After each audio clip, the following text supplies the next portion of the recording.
Hello again, and let's go ahead and let's get started. So, last week was all about talking, last week was all about creating an argument.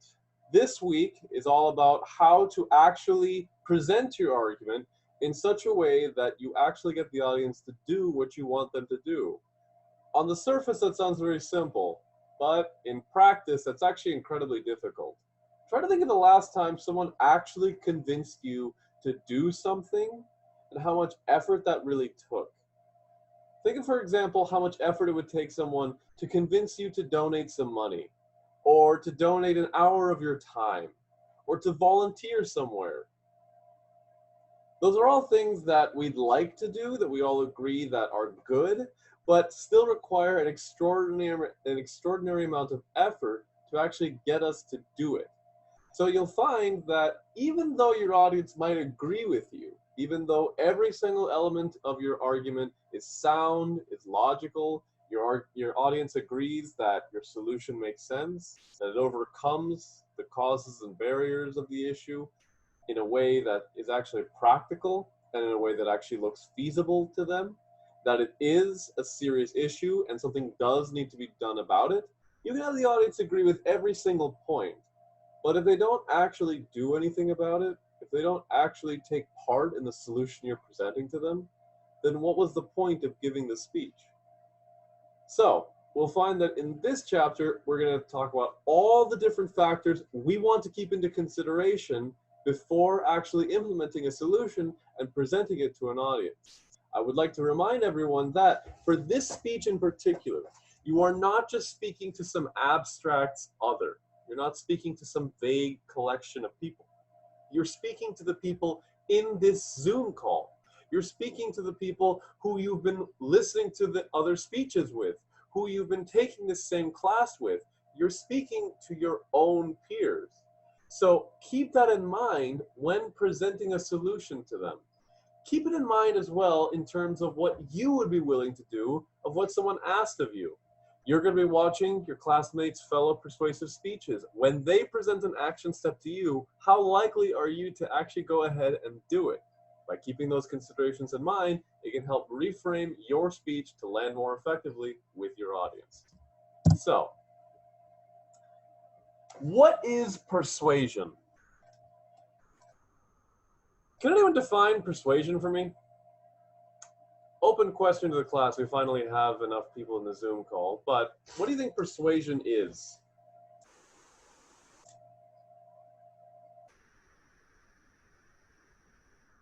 Okay, that's fair.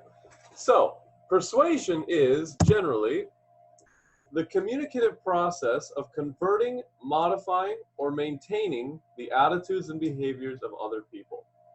We're going to go into detail into what each of those individual elements actually mean, but what you need to understand is that to actually be considered persuasion, first and foremost, it needs to be a process. Persuasion is not an instant thing. It's not something that just instantaneously I listened to a speech and now I've completely changed everything that I thought about that subject and everything I do regarding that issue and how I live my life from that point forward. Persuasion is a gradual process in that a message is sent, the audience receives that message, they then process that message, they send a message back to the speaker, and that process continues. But what truly makes it a process is that very rarely, almost never, will an audience be instantly persuaded to your side. Instead, what you're doing is you're gradually engaging them in a process of changing their attitudes and behaviors, of them going, hey, I never thought of it like that before. Maybe I could take 5 minutes of my time to donate. They're not going to be as passionate as you are about the subject. They're not giving a 6 to 8 minute speech about it, but you're gradually getting them there. You're shifting that position. And next are the three general goals of persuasion: converting, modifying, and maintaining.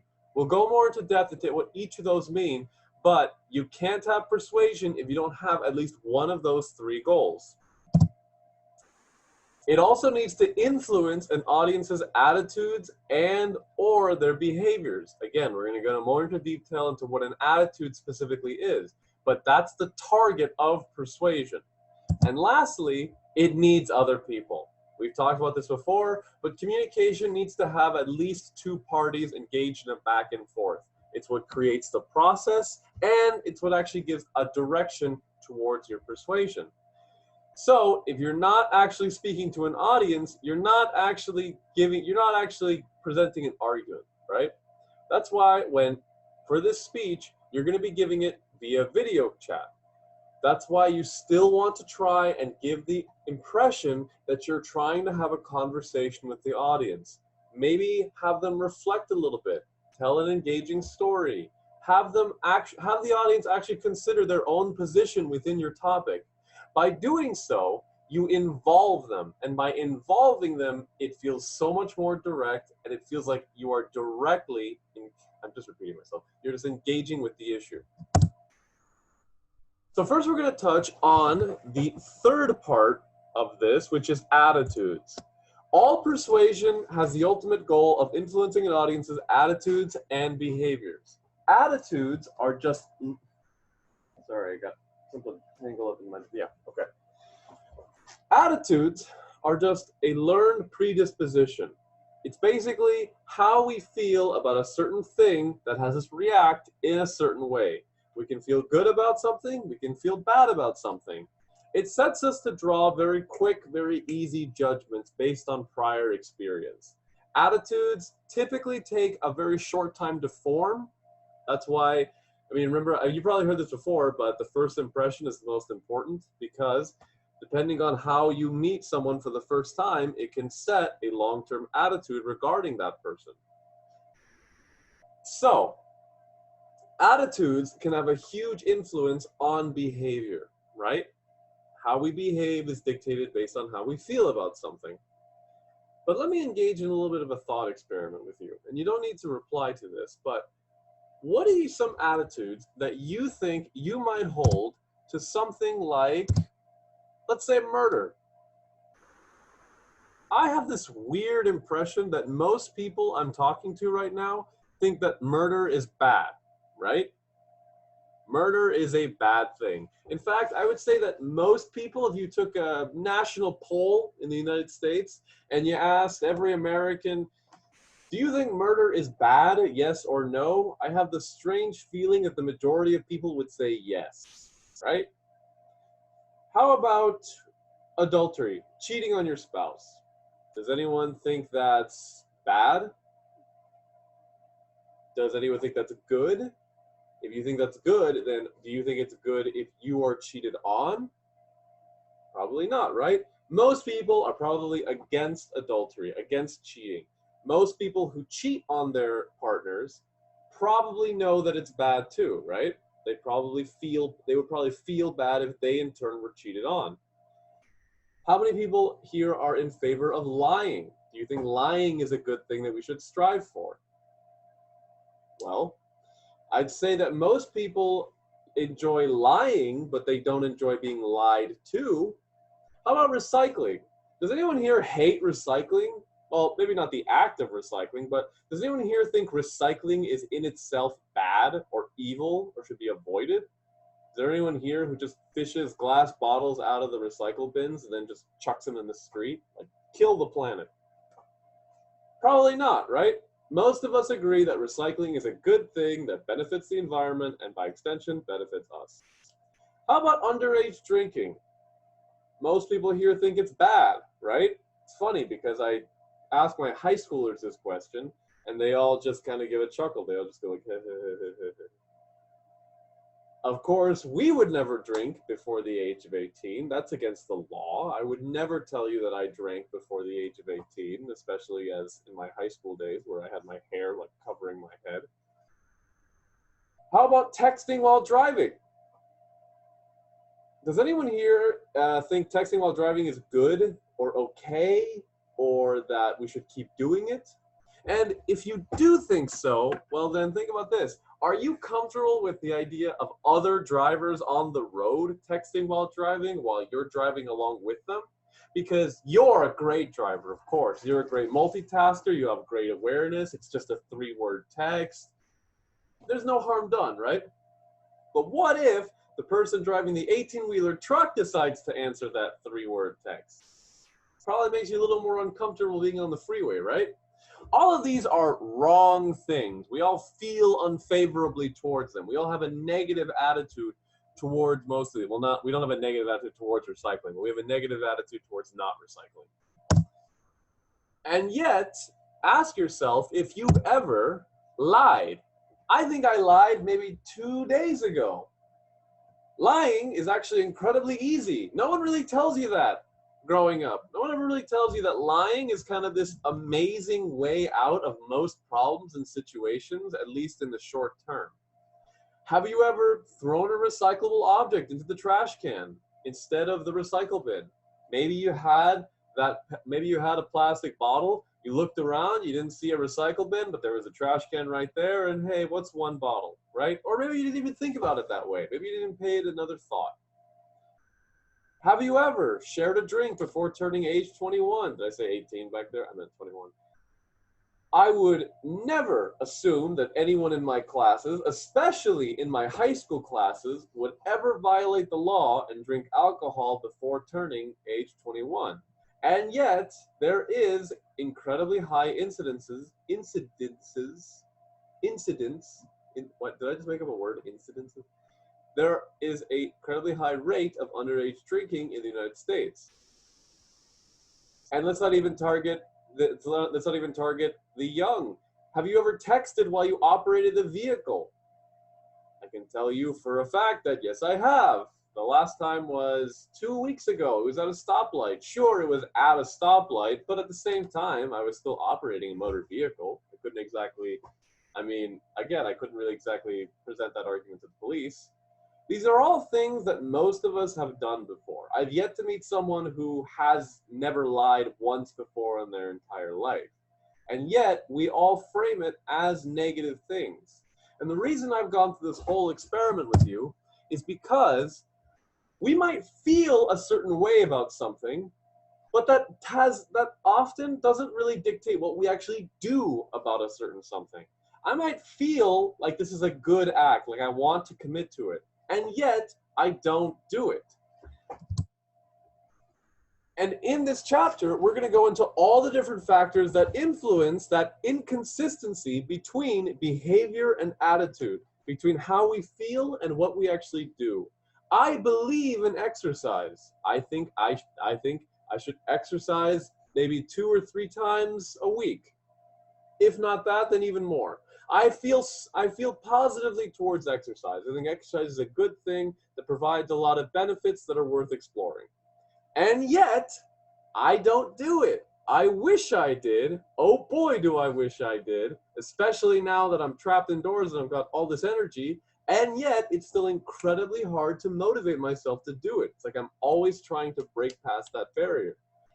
If you presented it to me as an argument and you went, do you like living longer? And I go, yep. Do you like having a better quality of life? Yep. Do you like being able to do more things without getting tired? Yep. Do you want to exercise now? Nope. So we're going to go into all those reasons why, even though the audience might agree with you on every single point, it still most likely will lead to them not doing anything about it. You have to take these into consideration and you have to address them in your actual argument. Because the first factor is an audience's direct experience with the subject.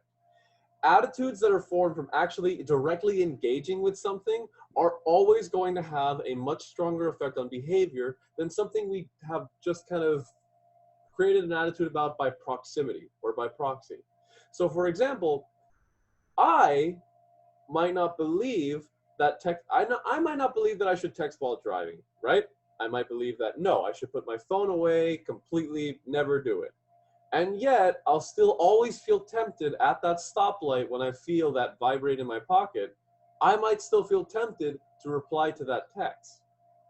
And yet, I can guarantee you that if I ever got in a car accident because of that, if when I looked down to my phone, I actually rear-ended somebody, I guarantee you that I'd never look at my phone while driving again, because it would create that shock. It would make it sound so much more real to me. And by extension, how I felt would now conform much more closely with what I do. Because think about it.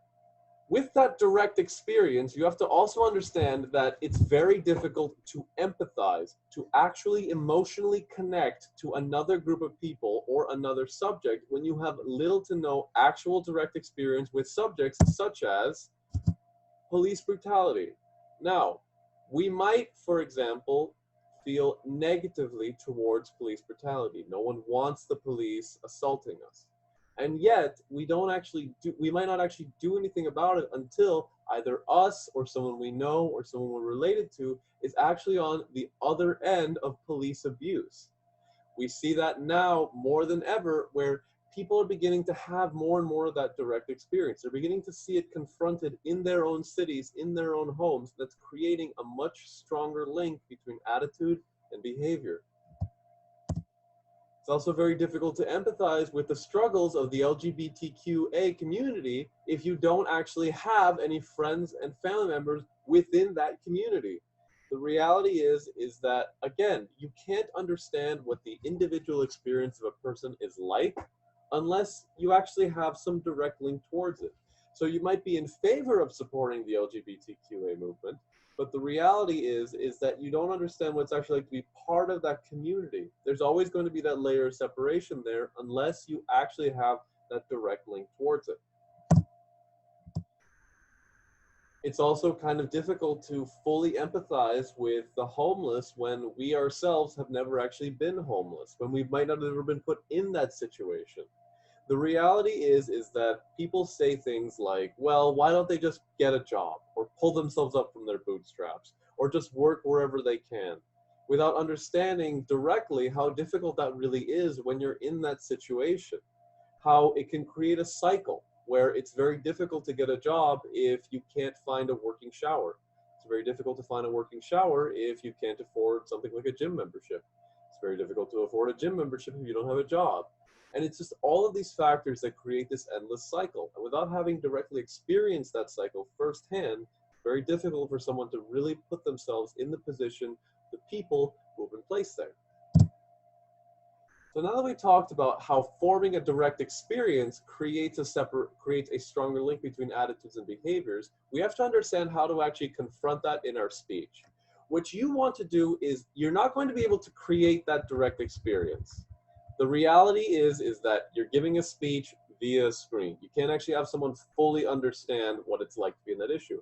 But you can place them within that issue and how both they might be responsible and how that issue affects them directly. In your introduction, you have to provide a reason to listen. In short, you have to provide a way in which this issue directly affects the audience, or how the issue can directly affect the audience. By doing so, by forming that direct experience, you have the audience now understand, crap, this isn't just something that I can just listen to. This is something that I need to do, or it's going to impact my life. If I don't do something about this problem, it's going to become my problem. Another way you can address that direct experience is, at the same time, you can make the audience feel kind of complicit in perpetuating the issue if nothing's done about it. A lot of things today, the reality is that a lot of issues today that we feel negatively about, we still directly support in some way. Think, for example, I'm going to use Lindsay's speech topic of fast fashion. The reality is that, yes, no one here likes the idea that across the globe there are companies exploiting people for profit, making cheap products in horrible working conditions for next to no pay. No one here is in favor of that. And yet, I guarantee you that most, if not all, the people I'm speaking with has supported those brands in some way at some point in their lives. They have directly contributed to the issue. That issue would not exist. That problem would not exist. Fast fashion would not exist if there was not a market, customers to support it. We are those customers. We are the lifeline of that industry. So by making the audience feel complicit in it, creating that direct experience, now you're going, okay, you might ignore what I'm saying. You might just click off this speech, but that doesn't mean you're excused from the issue. that doesn't mean you're still directly supporting this in some way, even by doing nothing. Like implementing all of these strategies, you make the audience feel more directly involved with an issue, even if they've never actually seen it firsthand. So the next influence or factor I'd like to talk about is fairly obvious: social pressure. If everyone in the room doesn't want us to do it, or feels like, or would look at us weird or judge us strangely if we did it, it's a strong influencer on not actually doing it. We might believe it's the right thing to do, but if everyone's encouraging us to do the opposite, then suddenly it feels less and less like the right choice. Think, for example, the last time you were peer pressured, whether it was at work, at school, with your family.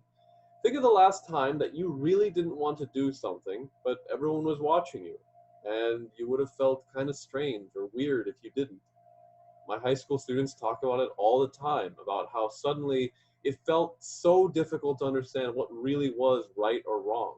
How you've been told your entire life not to do drugs and you know it's a bad thing, but when you're suddenly in a room of 9 people all doing it freely and all encouraging you to do it and saying that it's not that bad and that you're just scared, it's suddenly your entire moral compass can easily shift.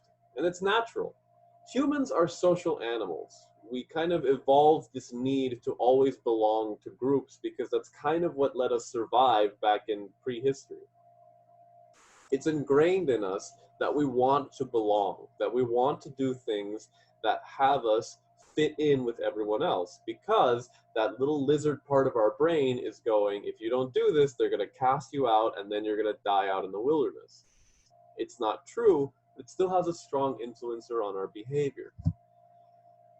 Because, and I always ask this to my college students and my high school students, ask yourself if you've ever felt pressured to binge drink at a party. Ask yourself if you ever felt pressured to accept a drink from somebody else, even though you felt like you're already at your limit, that you're already a little bit tipsy, that you really wouldn't feel comfortable, and yet everyone was pushing you on.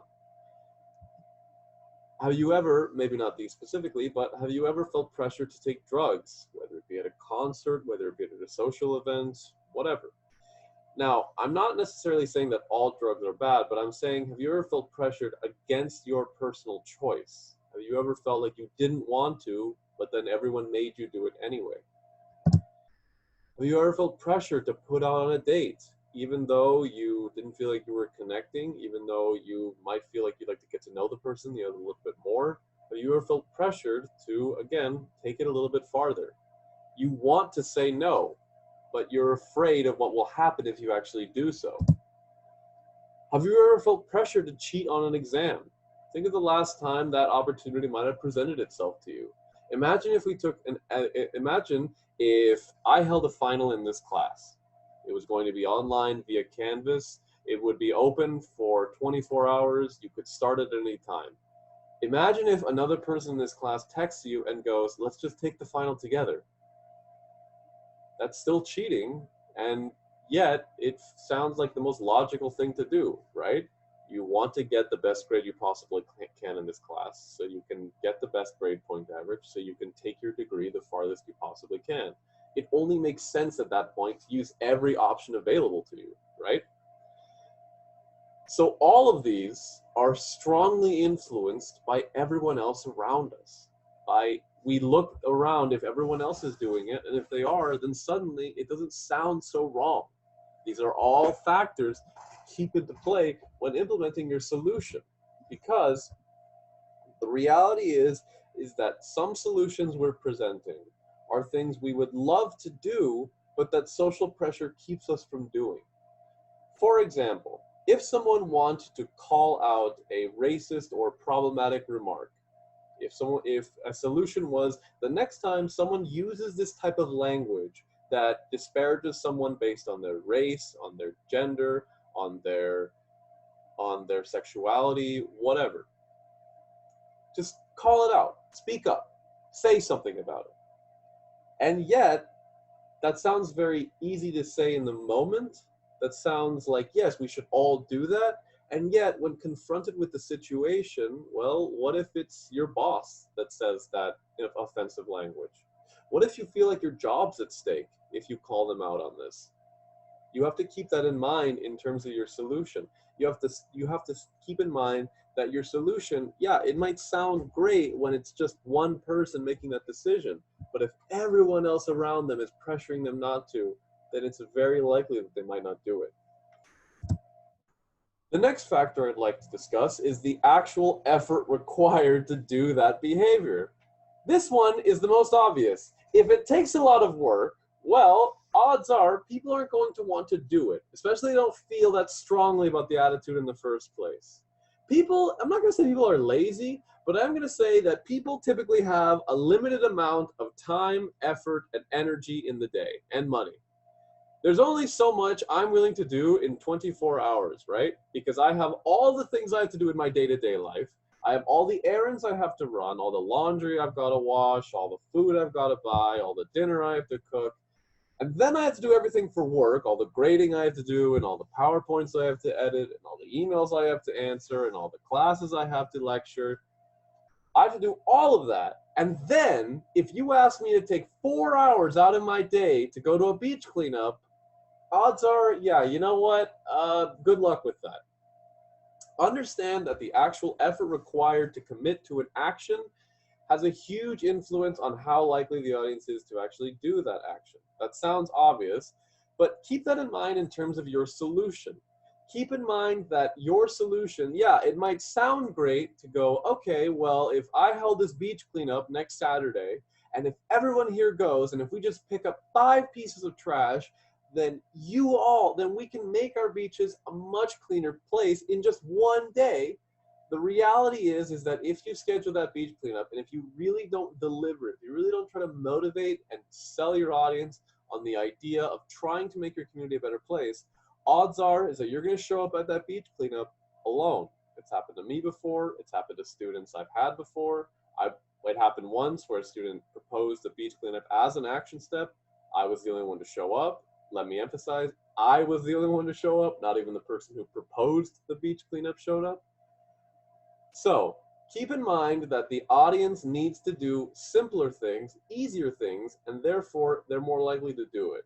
Now, does that mean that every solution and action step needs to be incredibly basic? No.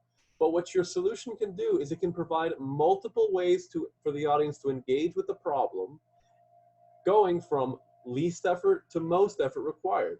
So you can provide multiple avenues to engage in by saying, okay, so I'm holding this beach clean next Saturday. I'd love to see you there. If you can't make it, then you can donate to this organization dedicated to cleaning up our oceans in Southern California.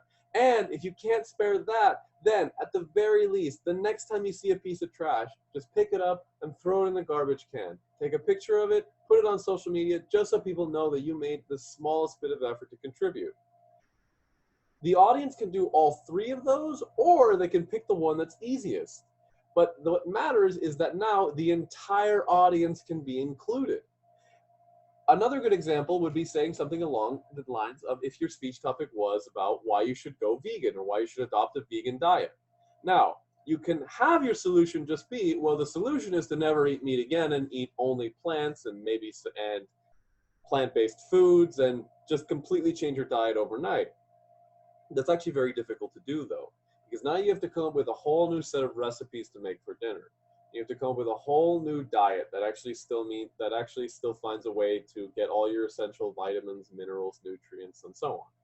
And you also have to find out what places serve vegan-only food, and you have to find which of those places actually serve good-tasting vegan food. That's a lot of effort. It's a lot of research on the part of the audience. So odds are they're not going to do it. So you can say, okay, you can go vegan, and here are some vegan recipes. And if you don't want to do that, then at the very least, adopt Meatless Monday, which is just a practice where one day a week, on Monday, you don't eat any meat at all in your diet. By providing those multiple avenues, now the audience can engage with the issue on their own terms. They don't have to commit to a lot of effort, but what matters is they're still putting in the effort. Even if they took 5 minutes out of their day, that's still more than if they did nothing at all. And for my final example here, well, think of it this way. I have a feeling that everyone here thinks voting is a good thing, that we should vote, right? That having a voice in government, in selecting, let's say, the next president, matters. I don't think anyone is opposed to voting. I've never really met anyone who doesn't strictly believe in voting. And yet, the United States has one of the lowest rates of voting participation in the world. This country that supposedly is founded on freedom and democracy and America and the republic on which we stand has the fewest amount of people voting, or one of the fewest amount of people voting. That's not necessarily because an overwhelming amount of people don't believe in voting, but because it just takes so much time and effort. Think of all these steps you have to do just to vote. And that's assuming there isn't a long line. That's assuming you have a polling station close to you. And that's assuming you actually are motivated enough to vote based on how much you actually want to elect one of the candidates to the presidency. All of these steps are required to vote, and they all take a lot of effort. It's at least a day out of your week. And that's enough to discourage most of the American people from not voting. So you understand how big of an effort it takes, how much of a role the effort required takes to actually get the audience to follow through with their attitude. Yes, you might believe in voting, but do you believe in voting enough to give up your Saturday for it? So, now that we've talked about the factors that go into persuasion, we're going to talk about the goals of persuasion. As I mentioned earlier, there are 3 general goals of persuasion. There is conversion, modification, maintenance. Conversion is radical persuasion. Conversion is going, okay, you're a Republican, I'm going to make you a Democrat. You're not a vegan, I'm going to have you cut out every single piece of meat out of your diet for the rest of your life moving forward. Conversion is radical persuasion. It's going from one end of the extreme to the complete opposite end. It's completely doing a 180 on your behaviors and your attitudes. It's not accepting a middle ground. It's not saying, oh, well, you can cut meat out of your diet one day a week and that would still make an issue. No, it's saying if you eat any animal meat whatsoever, you support the heartless murder of animals across the world, and you are supporting a vile, evil industry. The only solution is for you to go completely vegan overnight. That's radical persuasion. Contrast that with modification. Modification is kind of what I've been talking about earlier. Modification sets a realistic goal that understands that most people aren't going to completely change their lives overnight. So it goes, hey, you know what? Maybe you can do this, and maybe you can do this instead. Maybe you can do this one small change to your day. So if I want to convince my audience to exercise more, conversion would be going, all right, you need to exercise more. That means 5 days a week, you're doing this workout for an hour and a half each day. And if you skip a day, then don't bother starting at all.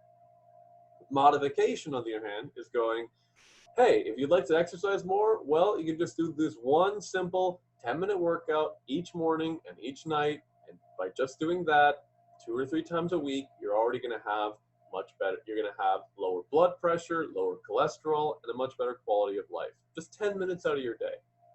That's modification. That's understanding that I'm not going to change you, but if I can just get you to do this one thing, then I can get you started on the road. I might not have you go fully vegan over in one speech, but if I could get you to cut meat out of your diet just one day a week, then maybe you're going to find that, yeah, maybe living vegan isn't so hard. Maybe the food can still be good. Maybe you can still get all your vitamins, minerals, nutrients, whatever. Modification starts that path. It gets the audience involved and then leaves it to them to continue changing. And lastly is maintenance. Maintenance is basically just preaching to the choir. What that means is that all you are doing is you are reinforcing attitudes and beliefs. You're not even trying to change them necessarily. The audience believes this, the audience does this. Maintenance, in essence, is just coming up and saying, you are correct for thinking this, you are correct for doing this. Think of how often we actually see maintenance in our day-to-day. Think of a political rally. If a candidate from either party would come up and how often they actually try to change an audience's beliefs or attitudes. Most of the time, a candidate comes up and it's to a crowd of people who are of that same party, and the candidate then just says, hey, and we gotta keep doing this, and we've gotta keep doing that, and we've gotta stick it to these people, and odds are is that most people, yeah, that's exactly what they were gonna do in the first place. That's already what they believed, right? In general, conversion is the most difficult goal of persuasion. You really got to sell your audience on that to completely change their lives overnight. Maintenance is the easiest. Maintenance doesn't really risk anything. Maintenance doesn't really challenge any of the audience's pre-existing beliefs. Maintenance doesn't even really have to convince the audience to do anything in particular. Just keep on trucking. What you want to aim for here is you want to aim for modification. You want to aim to modify an audience's attitudes and beliefs, because we have to understand that you're giving a 6 to 8 minute speech. That might sound long to you, but the reality is that very few people are going to instantly change what they're doing and how they feel about it in one 6 to 8 minute speech. So you're not really going to convert them. And by just maintaining that, by just preaching to what the audience already does, then what's the point of your speech? What actual goal is being committed? What actual solution is being implemented? So, what happened? So, here are just some examples of persuasion on your own time. You can try and match up which you think this goes. So, do you think a Sunday sermon at a church, at a Catholic church, would suddenly whip out a copy of the Quran and go, all right, so let's all try practicing Islam? Do you think a local mosque would suddenly whip out a Bible into their congregation, go, all right, so let's see how many of you I can get to convert to Christianity today? And let's see, for example, in a lot of media we watch. Some of you might have seen the HBO show Last Week Tonight starring John Oliver. It's a liberal leading show that, generally speaking, preaches liberal values and liberal messages. It's towards a liberal audience. There's nothing wrong with that, but the reality is that very rarely will that show actually try to say, all right, well, you thought this, now think this instead. What you were thinking was wrong. We need to do this instead, and so on. And lastly, what I'd like to discuss is the Elaboration Likelihood Model. So the Elaboration Likelihood Model is basically one fancy name for a communication model, and the field of communication loves its models to try to explain just how complicated and messy and contradictory people actually are. But the reality is that think of the last time you had to make a decision about something, or make an impression of somebody, or make an attitude or something like that. How hard did you have to think about that decision? How much thought did you really have to put in? And what the Elaboration Likelihood Model essentially is it's trying to answer the question of how likely is someone to actually think about what's being told to them. So, think of it this way. There's basically two ways you can think about something. One is central root processing, the other is peripheral root processing. Central root processing is saying, okay, I'm really gonna think this one through. Really gonna think, okay, what's my effect on this? What'll happen if I do this? How will it affect people around me? How much will it cost? Can I afford that cost? You're gonna really stop and consider that one, right? So if I said something like, you all should donate to Greenpeace tomorrow, central root processing is you going, okay, but is Greenpeace actually an effective organization? What would they do with the money I gave them? How would they help the environment? What proof do I have on that? How do I look for that proof? Can I afford to donate to them right now? How do I donate to them? That is central root processing. That's really picking it apart and trying to understand the full extent of what you've been told. Compare that to peripheral root processing. Peripheral root processing uses quick and easy shortcuts to have us immediately make a surface level impression that then has us make a snap decision like that. We typically rely on peripheral root processing. So, to use the example of this lecture, if you were to listen to this lecture and you were to really understand, if you were to really dissect everything I was saying, if you were writing down questions, if you were taking notes, if you had your book open and were following along as I was explaining this to you, that would be central root processing. If you just put this lecture on in the background and my soothing voice slowly drifts across as you do laundry or cook something or just have it on in the background, that's peripheral root processing. Peripheral root processing would be, as I was talking, you kept focusing on my hair and how right now it looks like this weird oblong shell shape. And you just kept focusing on how strange my hair looked. Yes, I'm aware of how strange it looks right now. You just kept focusing on that and you couldn't get your mind off it, to the point that you don't really know what I just said. The last 5 minutes just kind of went completely past you. And the reason why you went to that peripheral root processing, the reason why you were focused on my hair and not really what I was saying, is because you didn't really have a motivation to listen. Let's break down what this name actually means. Elaboration Likelihood Model. Basically, it's a model for how likely the audience wants you to elaborate on a subject, how much more they actually want to think critically about the information you're giving them. So, your goal in a speech is you want to have the audience engaged in this central root processing. You really want them to think and reflect on your content. You don't just want them to instantly turn on your video, go, oh, they've got some spinach in their teeth, and then just instantly drift off. That's not automatic, though. Central root processing requires a high level of motivation from the audience. There's a reason you don't think critically about everything you do each day. There's a reason it didn't take me 5 minutes to consider if I want to take a drink from this flask. It takes a lot of energy and a lot of effort. So I only do it for the things that really matter to me. That's why you need to really, really, really try to get that level of motivation from the audience as they're listening to your persuasive speech. On Wednesday, we're going to talk about all the strategies that can be effective in doing so, but understand that by default, the audience, without any incentive to keep listening beyond just 10 points on their speech rubric, they're going to default to peripheral root processing.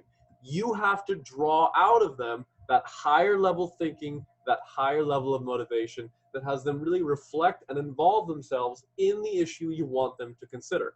Okay? So, that about covers chapter 15. I'll have the YouTube recording of it a little bit later today. Before we head out, does anyone have any questions for me at all? On anything we talked about, on their persuasive speech, anything? I have a question. Go ahead, Janelle. For the outline, is it due on the 2nd or the 3rd? It's due on the 3rd. Okay. It says on the canvas that it's on the 2nd. I think that's the second time you had to point that out to me, Janelle, but yeah, it's due on the 3rd. I'll change that after the call today. Okay, thank you. Okay. Any other questions?